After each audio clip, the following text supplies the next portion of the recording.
How y'all doing? I'm Joshua Wiley, and y'all gotta excuse me. I was sitting here in personal study on a series I'm about to do, an upcoming series I'm about to do called The Cry of Eve. The Cry of Eve. But anyway, I'm not even gonna beat around the bush. Gotta get to the point. I'm sitting here and I was impressed to do this video.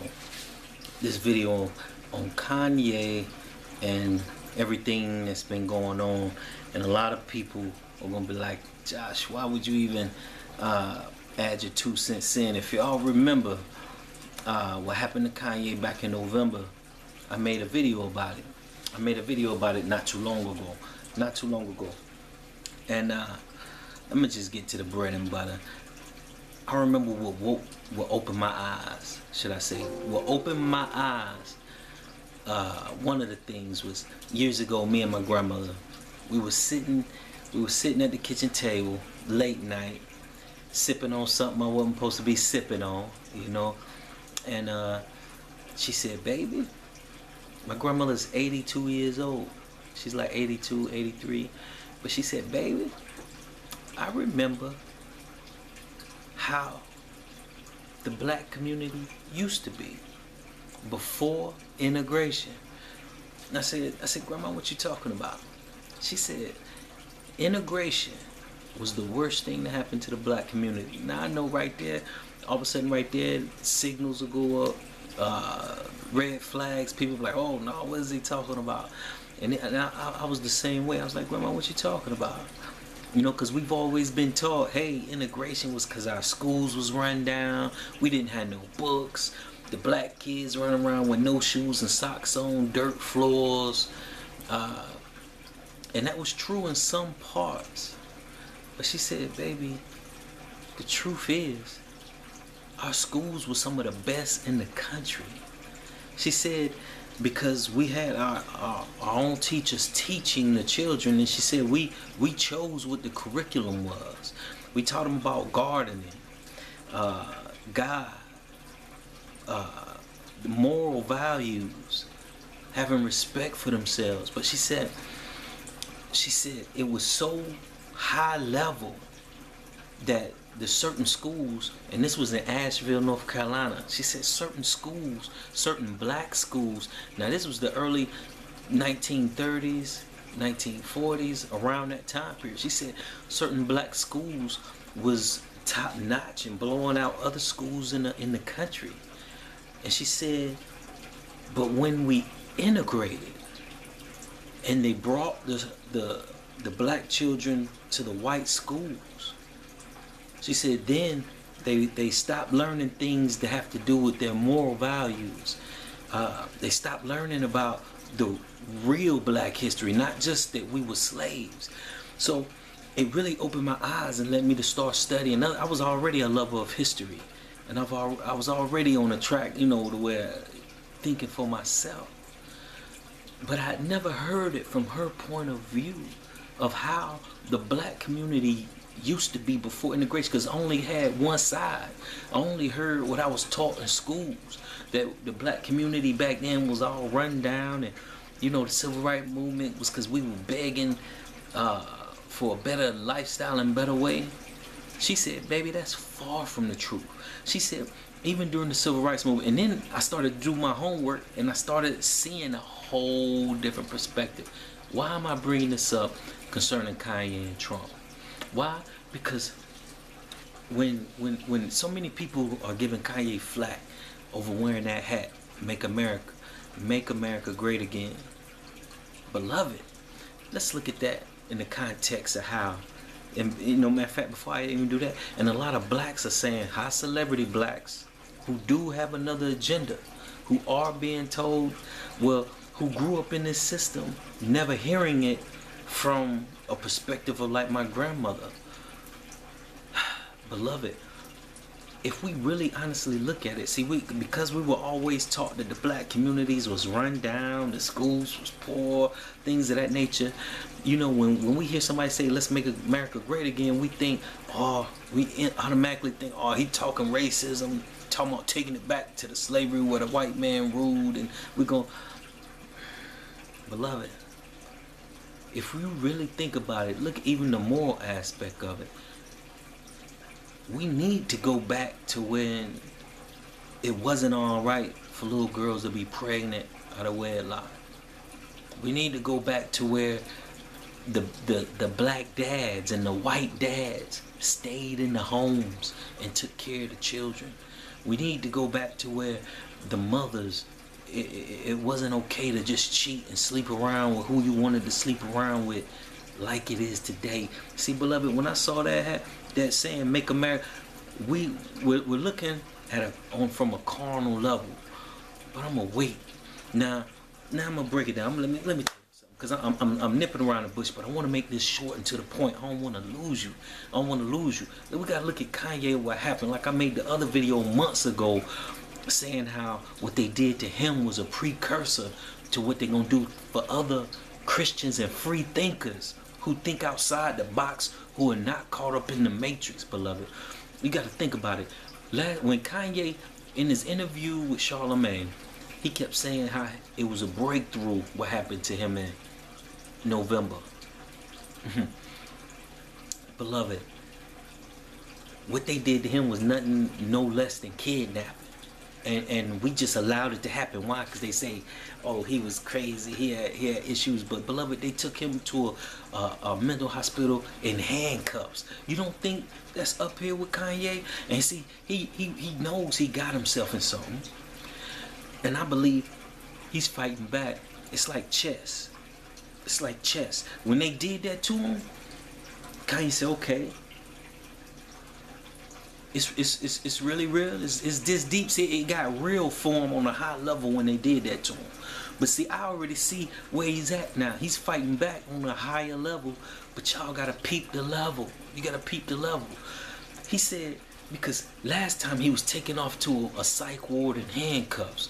Best believe they gonna kill him. You know, they're gonna try to kill him this time. And beloved, so he's throwing jewels out there without being so blatant this time. Now he's playing chess like he should. But you just got to pick up on the pieces. Stop being so willing to just throw stones and actually listen to what he's saying. Now, like I said, when he wore the hat, "Make America Great Again," let's look at that in the moral aspect. See, you got too many blacks who gonna say, "Oh no, I can't believe he do that," because like I said, they thinking from it was just a rundown, that blacks was just run down, poor, big, but all of a sudden we're living great now. Really? They had a black Wall Street back then. A black Wall Street. When you look at the writings of Langston Hughes and things like that, of course, there were issues with certain things and equality, of course. But don't we still see that today? And some people might say, but Josh, it's not on the same level. It may not be in certain ways. And it's worse in certain ways. It's worse in certain ways. Beloved, back then there were way more black businesses. Some people might say, oh, but you couldn't go to a white bathroom and drink from a white water fountain. There were black businesses. There were things of that nature where, like I say, the black community was more tight-knit and stood together. When you look, I don't know if y'all seen that movie about Rosa Parks. You know, when you look at the way blacks helped each other even during that situation, you know, even though they were fighting for civil rights. But if you look at it, the way the black community was and how they stuck together and came together, don't we need some of that today? Shouldn't we get back to that? You know, let's make America great again for us. We have to unlearn the lies we were taught in school and really open our eyes to learn the truth. I can't stress enough, we had a black Wall Street back then. Our schools used to outscore the other schools in the nations and in the world. This is fact. So think about it. If you got an enemy and he sit back and he watching, they like, man, their communities are thriving, they're tight-knit. How can we destroy them? We got to get to their children. How can we get to their children? Let's bring their children to our schools. Let's teach their children that they were nothing but slaves. Come on, y'all. You gotta wake up and see what my 83-year-old grandmother was talking about when she said we were way better off before integration. But that it don't stop right there. Like I said, you gotta look past what he said and look deeper. You gotta look a little deep. Kanye is deeper than what we're giving him credit for. Like when I know you say, but Josh, he said slavery is a choice.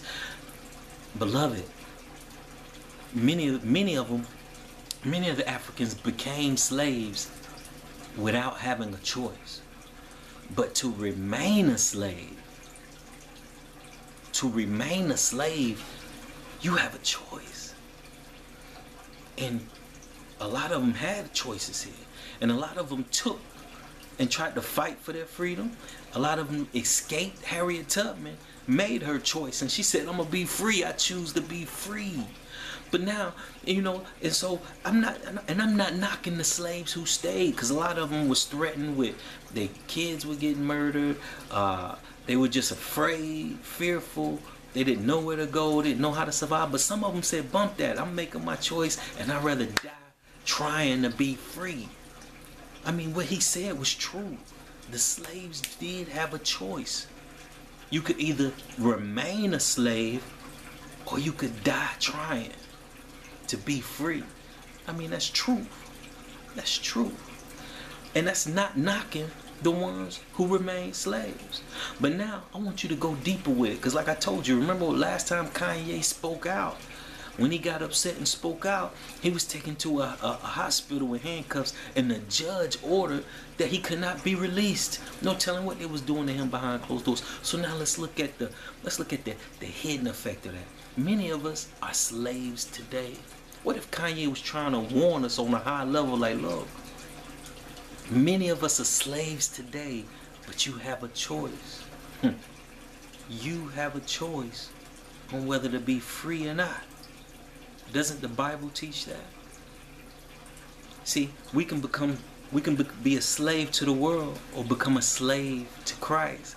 And when we become a slave to Christ, we become free indeed. Free indeed. But we have a choice.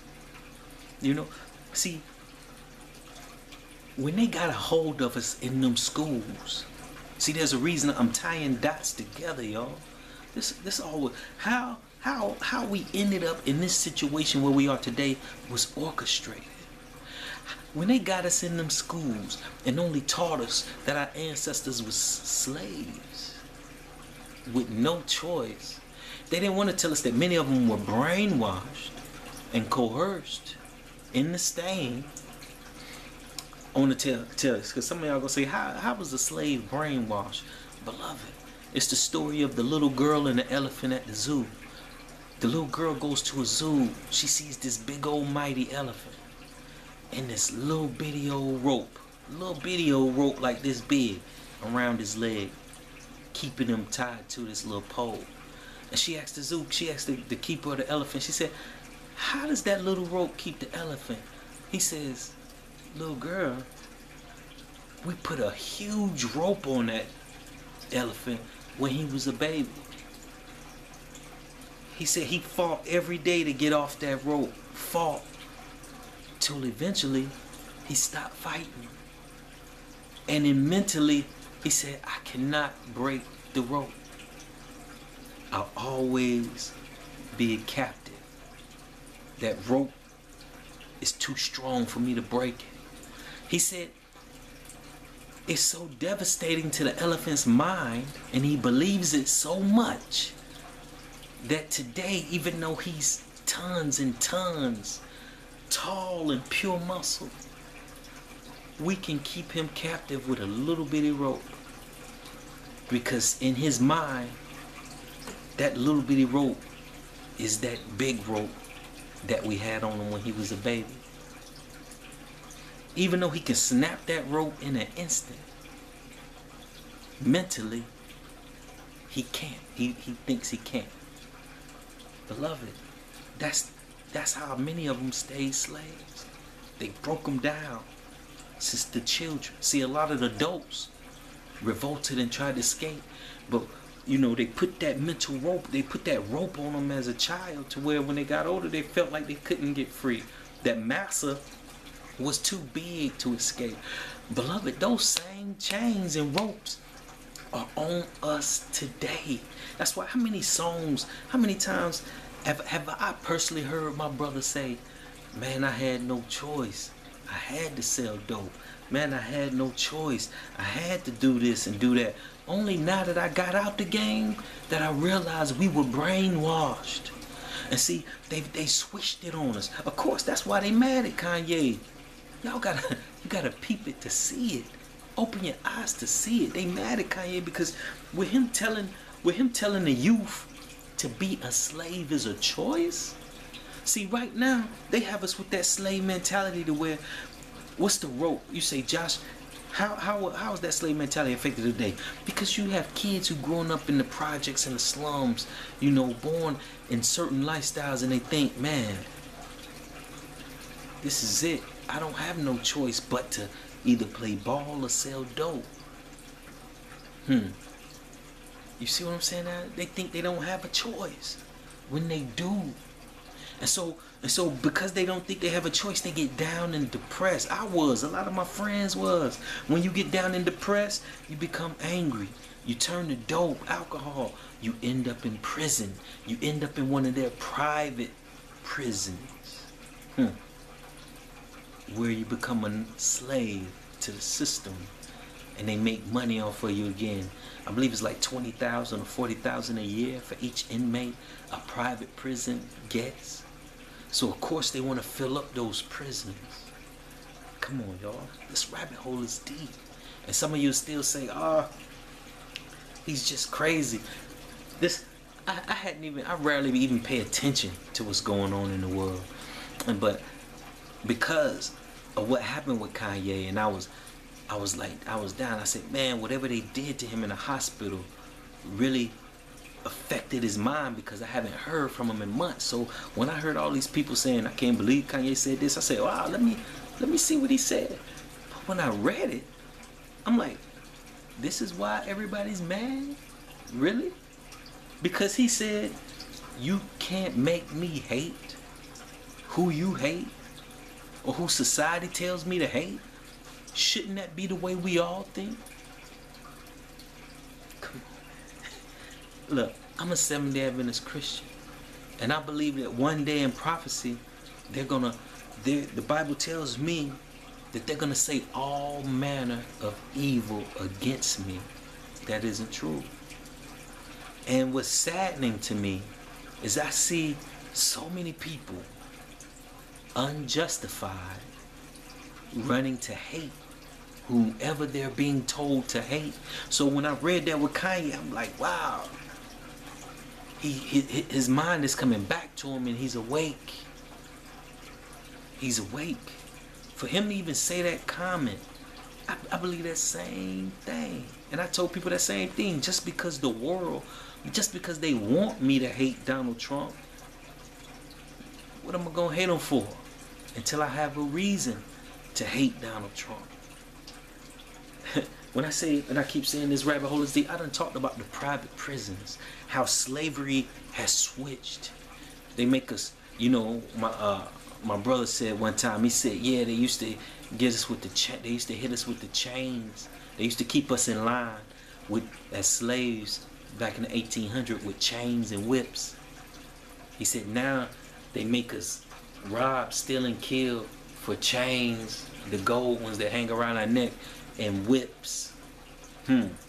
For chains and whips. Was Kanye really telling us, hey, we're all slaves to this system, but remaining a slave is a choice. You have other options. You have other options. Let's look at it like this also. You know, a lot of people, you see so much Trump hate, you'll think Trump was a mass murderer times 87. But I'm honest, y'all. I'm honest in the way I look at things, and can't nobody make me hate somebody just because you hate somebody. I mean, that's always been me. That's always been me.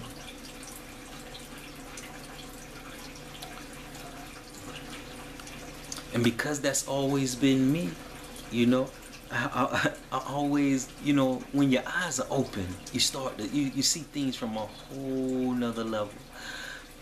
I posed a question a day or two ago. I still haven't gotten one answer. Because I got a lot of friends and family who hate Trump, who hate him. I don't deal with politics because I know what Bible prophecy says. But if I see the elephant in the room, I'm going to point out the elephant in the room. And I told somebody, I said, they want y'all to hate Trump. But he's not the real enemy. Everybody, oh, Josh, you taking up for Trump. You taking up for Trump. I said, well, hold on. I said, if I see anything that ain't right, Josh going to speak on it. I said, I don't care if it was Trump, the little lady down the street, the guy who worked at the convenience store around the corner. Josh going to speak on it. And the real truth is we're being deceived and duped into hating Trump. I posed a question to a lot of my friends and family on Facebook. Over 2,000, 3,000 something people on Facebook, friends. And I said, can somebody tell me one law that Trump passed that's hurting the people in the community right now? I'm not talking about, please don't get on here telling me of something he said or something he said he gonna do or anything that's rhetoric. Tell me a law that's passed right now. And somebody said, Josh, why? And I left the door open waiting on somebody that say why. And I said, because from Bill Clinton, I just did a video about 2 months ago on how Bill Clinton and the 3-strike law has filled up those private prisons that he put on the stock market, orchestrated. But I heard a black man say not too long ago, man, Bill Clinton was one of our best presidents. Why? Because he went to a black basketball game and played the saxophone. Really? That made him one of the best black presidents because he was smiling in your face. I learned a long time ago that it's those who smile in your face are the ones who will stab you in the back. That's a fact. And they're pulling it right now, and we're falling for the okie doke. Like I say, they tell me, oh, Bill was a great president, Bill. And I say, why? I'm the same president who, not only because of the 3-strike rule, you have thousands upon thousands of Latino, black, and white men serving life on non-violent crimes, which is a crime in itself. Serving life on non-violent crimes because of Bill Clinton. To fill up those private prisons, he took 11 misdemeanors and made them into felonies. But that's the same president who put a government order on the radio stations to where they can censor and dictate what they play. So please, I'm waiting on somebody to tell me the laws that Trump has passed of that nature. Or what about the Patriot Act from Bush? Or how about the amendment to the NDAA that Obama passed?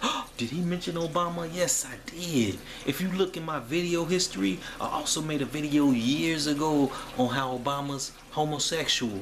And don't nobody want to see it. But we just saw the White House up in flaming colors. We just saw him compare gay rights to civil rights in his second inaugural speech. Seriously? If that was Trump who said gay rights was on the line of civil rights, blacks would have shot him out the pulpit before the speech was over.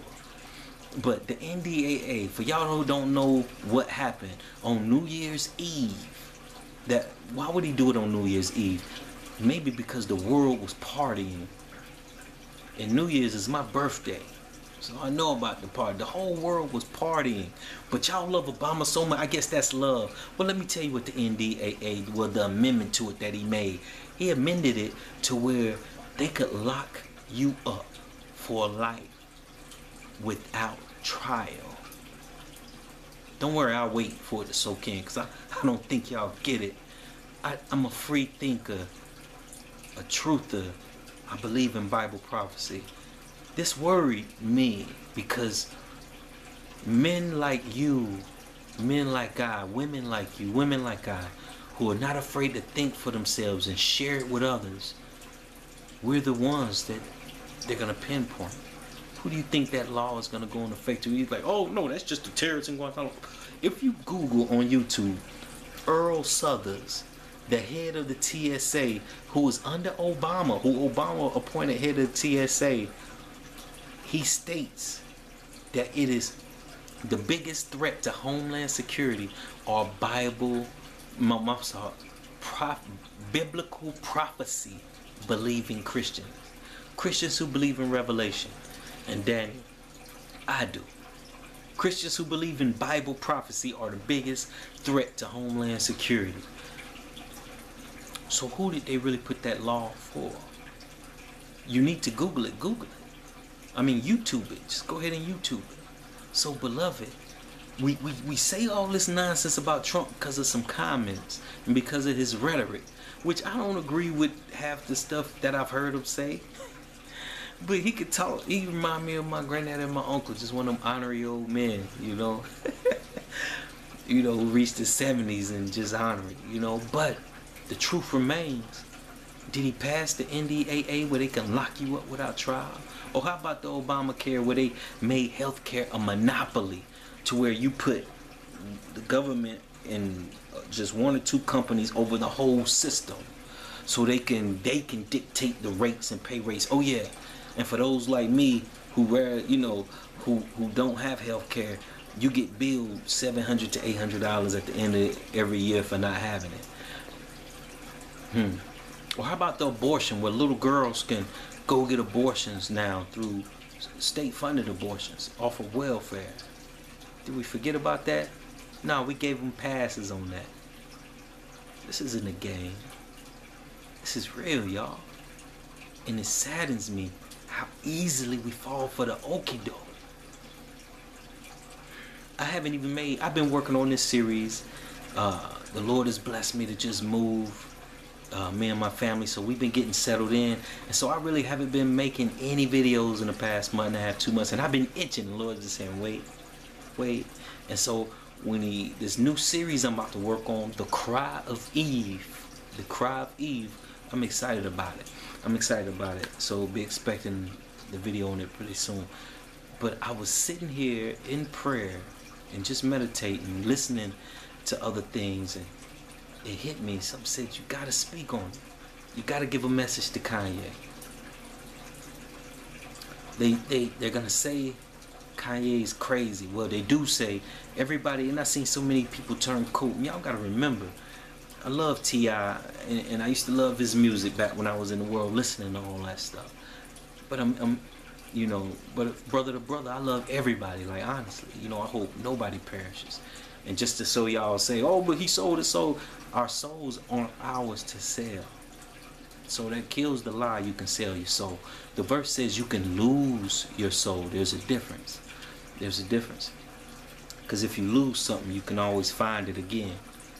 Let me get real on you. It's just that simple, though. People don't want it to be that simple because of our own mistakes and guilt. We love it to think that somebody's doomed forever, when really all they got to do is repent and say they're sorry. The only unforgivable sin is blasphemy against the Holy Spirit. That's it.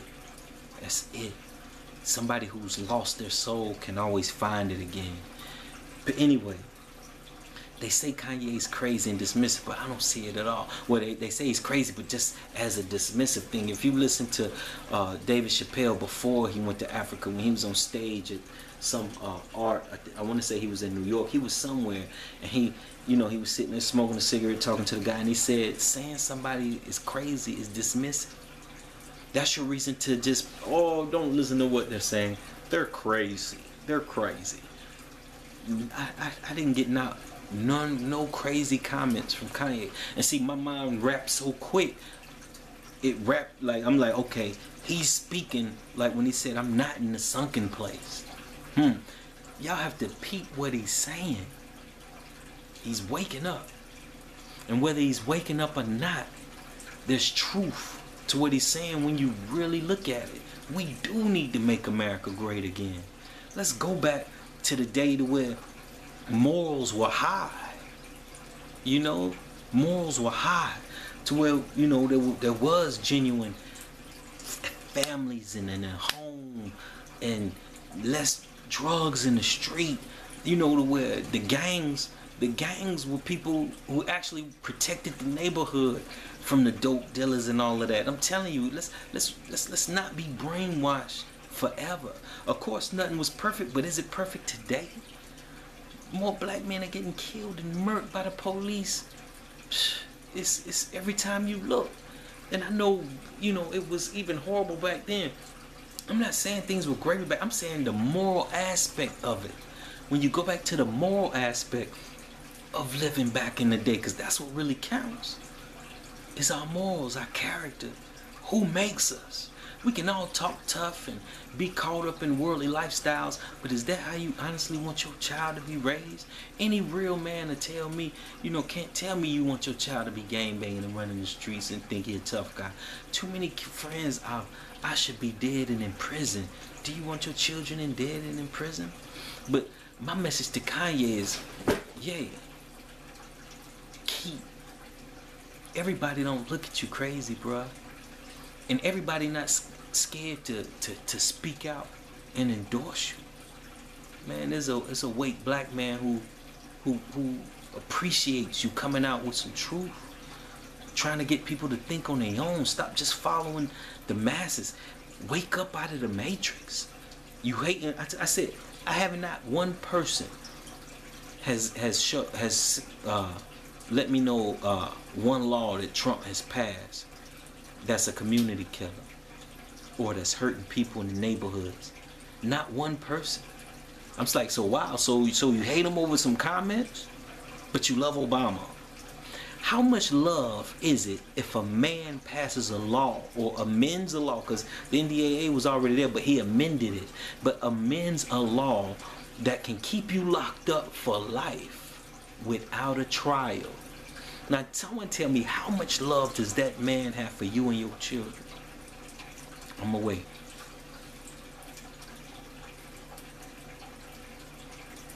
It's not love at all. But we say, oh, I love Obama. How much love does he have to allow young girls on welfare to not even need their parents' permission to have an abortion, to kill a child? But y'all hate Trump over some comments. Kanye's not crazy. He's on point. And I want to tell him, man, keep on. I see humbleness in him. And they want him to hate. Like when the guy Van and TMZ stood up and tried to give him a guilt trip, and Kanye said, man, I don't want you to be hurt over my opinion. Even though everything Van said was scripted. You could tell it was scripted, and it was the politically correct thing to say. Because it was like phony, really. I'm like, so what? Teach my child that no matter, you know, especially about the slavery. I'm a dig on that slavery point of view, because I'm sitting here like, do I want somebody to, would I teach my child that when circumstances happen, that they have no choice in the matter after the circumstances happen? No. Teach my sons and my daughters that no matter what happens, they might not have a choice in what initially happens, but after it happens, they have a choice on being free and how they handle it. That's power. That's power. Let's stop teaching our children this little. I'm telling you, if we don't think the victim slave mentality is real, I got too many brothers who are already dead from gunshot wounds, from one of my close friends robbed a bank, went out blasting because he wasn't going back to prison. But I used to feel the same way. We used to all feel we had no choice. That because I grew up poor with no dad, no family. How many of y'all have honestly looked at my testimony on here? You know, I used to feel with anger and hate, and I used to think because of the hand I was dealt, that I had no choice to do certain things. So I stayed a slave and a captive. But I did have a choice, and I do have a choice. And once my eyes was open, you know, I just moved into my own, you know, me and my wife, we have our own little town. You know, we've stayed in apartments and townhouses. Now we're in our own home. Of course, we don't own this home. Let me make a correction. But it's the first home that I've actually put the money on. Like, here, you know, I'm at home. You know, garage and everything. For a little thug like me, little ex-thug like me.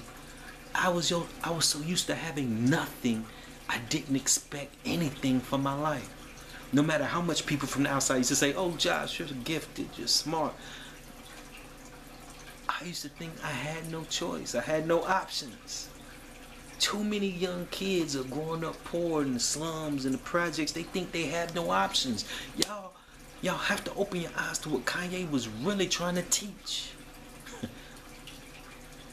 And he said it. Now, and I stress this. He did not say at the very initial, he said after 400 years you're still a slave. So he was really saying to remain a slave is a choice. That's powerful, beloved. But Kanye, if you hear this video, if you watch this video, from Joshua Wiley, from one person that they said was crazy, I ran a social experiment on Facebook not even 7 months ago. I grew my afro out, I wilded out, stopped going to church for a while. Pastors, elders, people who I thought close friends didn't even come by, didn't knock on my door. Nobody reached out beyond social media. And that's why one of the videos I did after it was called The Curse of the Social Media Christian. But you'll be surprised how many people, when they found out that some of the stuff was true. I really was going through some things. Like, I was really sick and people didn't even know it. Problems with my throat. If you see me doing like this, it's because I still have little issues. But God is healing me, man. God is awesome, beyond awesome. And he's healing me and I don't deserve it. I really don't deserve it. But you'd be surprised the reaction I got because I wanted to be genuine. I didn't want to be some fake false teacher who just keeps up a good Facebook persona. So that ain't me. And I'm genuine. People couldn't understand that. So I had to put the word hypocrite up. I said, look, this is the word hypocrite. I said, hypocrite means actor, to be an actor in the Greek. I said, if I'm having issues and I'm wilding out in real life, I'm not going to just put on a front or a facade on social media to please everybody who loves me. I can't be fake.